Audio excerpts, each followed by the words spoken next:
नमस्कार दोस्तों, स्वागत है आप सबका हमारे YouTube channel hard hat electronics में। दोस्तों, जैसा कि आप जानते हैं कि आपके लिए हम काफ़ी सारी नई नई चीज़ें लेके आते रहते हैं। तो दोस्तों, इसी कड़ी में एक नया कंट्रोलर आपके सामने हम लेके आए हैं। दोस्तों, बहुत ही काम का कंट्रोलर है और ऐसा कंट्रोलर है जिसकी ज़रूरत आपको आए दिन लगी रहती है। अगर आप पिक्सल का काम करते हैं तो आपको इस तरह की दोस्तों रिक्वायरमेंट आती ही आती होगी। फॉर एग्जांपल, जैसे मैं आपको बताऊं, मान लीजिए आप इंटीरियर डेकोरेशन का काम करते हैं, एक्सटीरियर करते हैं, कहीं भी आपने पिक्सल सेट लगा रखा है, आपके पास अलग अलग मैट्रिक्स के अलग अलग बोर्ड होंगे और उन अलग अलग बोर्ड को चलाने के लिए आपके पास बहुत सारे कंट्रोलर होंगे। तो दोस्तों, बहुत सारे कंट्रोलर खरीदने के लिए बहुत सारा पैसा भी आपने खर्च किया होगा। तो हम आपके लिए एक ऐसा सॉल्यूशन लेके आए हैं कि बस आप एक कंट्रोलर खरीदो और किसी भी साइज का बोर्ड हो उसमें आप उसको यूज़ करो दोस्तों, ठीक है। तो आइए चलिए हम आपको कंट्रोलर के बारे में बताते हैं, कैसे यूज करना है उसके बारे में बताते हैं। और दोस्तों, एक कंट्रोलर लेके आप अपना बहुत सारा पैसा दोस्तों बचा सकते हो। किसी भी साइज है, कोई भी साइज का डिस्प्ले है आपका, उसमें आप बड़े आराम से कंट्रोलर दोस्तों लगाइए और अपना पैसा बचाइए। तो सबसे पहले दोस्तों चलिए हम आपको थोड़ा सा बोर्ड के बारे में बता देते हैं और कैसे बोर्ड बनाया जाता है वो भी बता देते हैं। ये दोस्तों पॉली सीट आती है। पॉली सीट में ये 11.5 mm का होल होता है, ठीक है। तो और जो अपनी पिक्सल होती है वो 12 mm की होती है, उसका लॉक 11.5 mm पे होता है। तो आपको इस तरह से पिक्सल बोर्ड के अंदर लगा देनी है और उसकी फ्रेमिंग कर देनी है, ठीक है। तो पॉली सीट की जब आप फ्रेमिंग कर दोगे, उसमें पिक्सल लगा दोगे तो इस तरह का बोर्ड बन जाएगा। इस तरह की आप सीट वगैरह सब हमसे खरीद सकते हो दोस्तों। चलिए कंट्रोलर देखते हैं। कंट्रोलर दोस्तों कैसा होता है कि आप देखिए, इस तरह का दोस्तों कंट्रोलर आपको मिलेगा। इसमें क्या होता है कि रेड और व्हाइट और ग्रीन 3 वायर निकलते हैं। ग्रीन वायर डेटा के लिए है, रेड वायर से प्लस माइनस कंट्रोलर में आता है, ठीक है, पावर आती है। अब आप देखें तो ये पूरा बोर्ड है, उस पूरे बोर्ड को इस कंट्रोलर से सिग्नल मिल रहा है। यही कंट्रोलर दोस्तों वाईफाई कंट्रोलर है। वाईफाई के थ्रू ये मोबाइल से कनेक्ट हो जाता है, मोबाइल से, कंप्यूटर से, किसी भी चीज से कनेक्ट हो जाएगा। कनेक्ट करने का प्रोसेस चलिए आपको दोस्तों हम बताते हैं। ये बोर्ड वगैरह दोस्तों काफी वीडियो में हमने आपको दिखा रखा है, बता रखा है कैसे बोर्ड बनाना है, कौन सी पॉली सीट खरीदनी है, क्या क्या साइज की पॉली सीट हमारे पास है, वो सब कुछ दोस्तों ऑलरेडी आपको बताया जा चुका है। उसका लिंक मैं डिस्क्रिप्शन में आपको दे दूंगा। तो चलिए हम आपको अब ये बताते हैं कि इस कंट्रोलर को कैसे मोबाइल से कनेक्ट करना है, कैसे अपना नाम डालना है और कैसे आपको जो है एक प्रॉपर डिस्प्ले बोर्ड आपको तैयार करना है, वाईफाई डिस्प्ले बोर्ड तैयार करना है आपको। तो दोस्तों चलिए बहुत ही सिंपल स्टेप्स में जान लेते हैं कि इस कंट्रोलर को मोबाइल से कैसे जोड़ना है। सबसे पहले वाईफाई ऑन करिए, ठीक है। जब आप वाईफाई ऑन करेंगे, यहाँ पे आपको दिखाएगा वाईफाई मल्टी लैंग्वेज कंट्रोलर, उस पर आपको क्लिक करना है। पासवर्ड मांगेगा, पासवर्ड डालना है 87654321, ठीक है। ये पासवर्ड आपको डालना है। पासवर्ड डाल के कनेक्ट पे क्लिक करिए, कनेक्ट हो जाएगा। ये पासवर्ड कंट्रोलर के साथ आपको दिया जाएगा दोस्तों, और यही पासवर्ड हमेशा रहता है, ना भी दिया जाए तो आपको यही पासवर्ड डालना है, ठीक है। जैसे ही आप पासवर्ड डालेंगे, यहाँ पे लिख जाएगा कनेक्टेड कैंट प्रोवाइड इंटरनेट। दोस्तों ये काफी नॉर्मल है, ये कंट्रोलर इंटरनेट चलाने के लिए नहीं है, इसलिए दोस्तों ऐसा लिख के आ रहा है।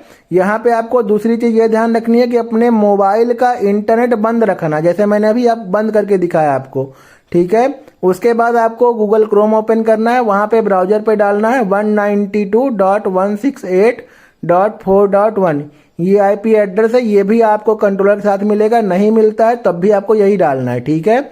उसके बाद दोस्तों जब ये पैनल ओपन होके आएगा, यहाँ पे आप देखिए बहुत ही कम चीजें आपको फिल करनी है। पैनल विड्थ लिखा है पहले। पैनल विड्थ में क्या होता है दोस्तों, चौड़ाई, ठीक है। जैसे पैनल की क्या चौड़ाई है, चौड़ाई मतलब फीट में नहीं लिखना है। जैसे मान लीजिए आपने एक लाइन में 12 एलईडी लगाई है और 12 एलईडी की 48 लाइनें हैं, ठीक है।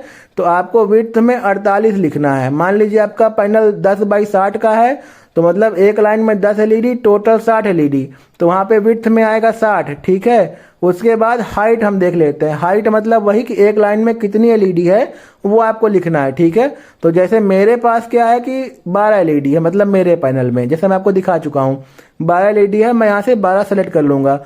और इसमें आप देखें काफी सारे ऑप्शन है, मतलब 1 से लेके 25 तक। जो जाहिर सी बात है, आप 1 का तो बनाओगे नहीं आप, मतलब नॉर्मली जो डिस्प्ले बनता है 8 से लेकर 25 तक का बनता है, ठीक है। 25x40, 25x20 का लोग डिस्प्ले बनाते हैं।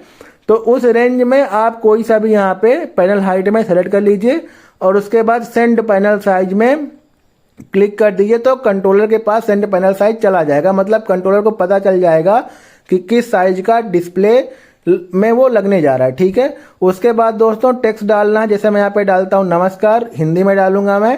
ठीक है, उसके बाद इमोजी डालना है दोस्तों। कोई भी आप इमोजी डाल सकते हो, जो मन आपका वो इमोजी आप डालो। मैं यहाँ पे नमस्कार का इमोजी डाल देता हूँ। ठीक है, उसके बाद मैं फिर से टेक्स्ट लिख देता हूँ कुछ। ठीक है, तो दोस्तों जैसे मैं यहाँ पे लिख रहा हूँ आपका स्वागत है ना, तो ये आपका स्वागत है आपको लिखना है इस तरह से। आप यही जाहिर सी बात है, इसी तरह का आपका भी कीबोर्ड चलता होगा। तो जब भी आप कोई भी लैंग्वेज लिख रहे हैं तो उसको इंग्लिश में लिखते हैं, फिर वो ऑटोमेटिक आपकी ओरिजिनल लैंग्वेज में कीबोर्ड आपको ट्रांसलेट करके दे देता है। ठीक है, तो इस तरह से आपको इमोजी वगैरह डालना है। अब दोस्तों आता है दूसरा ऑप्शन कलर सिलेक्शन का। ठीक है, तो आप यहाँ पे कलर पे क्लिक करेंगे। आप यहाँ पे मैनुअली भी कई कलर दिए गए हैं, उसको भी सिलेक्ट कर सकते हैं। अगर आपको कलर बनाना है तो दोस्तों ये बहुत ही नया फीचर है, दूसरे कंट्रोलर में आपको इस तरह का फीचर नहीं मिलेगा। आप अपना कलर बना भी सकते हैं। ठीक है, तो आपको कलर यहाँ पे बनाना है, डाल देना है। उसके बाद टेक्स्ट विड्थ और टेक्स्ट हाइट का 2 स्लाइडर दिया हुआ है। ठीक, तो इस स्लाइडर का यूज करके आप जो आपका टेक्स्ट है उसकी लंबाई, मोटाई, चौड़ाई सेलेक्ट कर सकते हैं। जैसा कि मैं यहाँ पे सेलेक्ट करके आपको दिखा रहा हूँ। तो मैंने नमस्कार आपका स्वागत है कैसा दिखना चाहिए, कितना लंबा दिखना चाहिए, कितना छोटा दिखना चाहिए, वो मैं यहाँ से सेलेक्ट कर रहा हूँ। जैसे आप यहाँ पे सेलेक्ट कर लेंगे वैसे ही आपको डिस्प्ले बोर्ड पे दिखने लगेगा। उसके बाद ब्लू कलर में सेंड टेक्स्ट लिखा है, सेंड टेक्स्ट पे क्लिक कर दीजिए, टेक्स्ट सेंड हो जाएगा दोस्तों।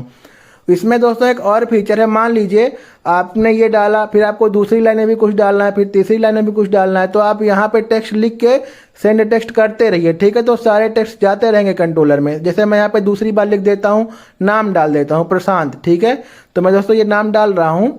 अब जब मैं ये नाम डाल दूंगा तो पहले चलेगा नमस्कार आपका स्वागत है, उसके बाद चलेगा प्रशांत, फिर उसके बाद कुछ और डाल दूंगा तो फिर कुछ और चलेगा। ठीक है, तो इस तरह से आप जितनी बार टेक्स्ट डालना चाहें, जितने कलर में डालना चाहें वो आप डाल दीजिए, वही बार बार रिपीट होता रहेगा दोस्तों। तो काफ़ी यूनिक फीचर है, इस तरह का फीचर आपको दूसरे कंट्रोलर में नहीं मिलेगा। मतलब आपको 2-3 लाइन में टेक्स्ट डालना है, कुछ भी डालना है तो वो आप इस तरह से दोस्तों डाल सकते हैं। ठीक है, अब मुझे देखना है कि कितनी फाइल मैंने डाली हुई है, तो मैं यहाँ पर जब लिस्ट फाइल में क्लिक करूँगा तो यहाँ पे दिखाने लगेगा कि मैंने कितनी बार कंट्रोलर में फाइल डाली है और कौन सी फाइल में क्या है। अगर आपको उसको देखना है तो डाउनलोड में क्लिक करिए, इस तरह से डाउनलोड हो जाएगा तो दिखा देगा कि भाई कौन सी फाइल में क्या टेक्स्ट है। ठीक है, तो दोस्तों इस तरह से आपको इसका वाईफाई का पोर्टल यूज़ करना है। आप दोस्तों इस जो कंट्रोलर को काफ़ी इजी स्टेप्स में अपना नाम वगैरह दोस्तों इस तरह से डाल के और आप चला सकते हैं। मान लीजिए दोस्तों अगर आपको कोई फाइल डिलीट करनी है, जैसे आपने कुछ नाम वगैरह डाल दिया है और आगे आपको डिलीट करना है, तो डिलीट की जो बटन यहाँ पे दिख रही है डाउनलोड के बगल में, उस पर आप क्लिक करके वो नाम की फाइल आप डिलीट कर सकते हो। डाउनलोड से चेक कर लीजिए क्या डला हुआ है, फिर अगर डिलीट करना है तो डिलीट दबा दीजिए, तो वो चीज़ आपकी जो है डिलीट हो जाएगी। तो दोस्तों इस तरह से आपको कोई भी फाइल अगर कंट्रोलर के अंदर है तो उसको डिलीट भी करना है, देखना भी है। तो इस तरह से देखिए दोस्तों, अभी जो मैंने टेक्स्ट डाला नमस्कार, ठीक है, तो ये नमस्कार चल रहा है, उसके बाद ये इमोजी चल रहा है हाथ जोड़ने का, और ये पूरा दोस्तों पूरा टेक्स्ट चलेगा। काफ़ी अच्छी क्वालिटी में दोस्तों टेक्स्ट चल रहा है। और किसी भी लैंग्वेज में आप तमिल, तेलुगु, कन्नड़, मलयालम, भोजपुरी, किसी भी लैंग्वेज में जो भी लैंग्वेज आपको डालनी है वो लैंग्वेज आप डालिए। कहीं भी आपको चलाना है, कोई भी आपका सेट है, जैसा कि मैंने आपको दिखाया ही पूरा ऑप्शन दिया गया है। बस अपने मैट्रिक्स को का ऑप्शन आप सेलेक्ट कर लीजिए और उसके बाद आप आराम से टेक्स्ट चलाइए। जैसा कि मैंने दूसरी लाइन में प्रशांत डाला हुआ डिफरेंट कलर में, तो ये देखिए दोस्तों प्रशांत उसके बाद चल रहा है डिफरेंट कलर में। इस तरह से दोस्तों मैंने आपको एग्जाम्पल बताया है, 2-3 लाइन में जो भी आपको डालना है टेक्स्ट डालिए, एक के बाद एक दोस्तों चलता है।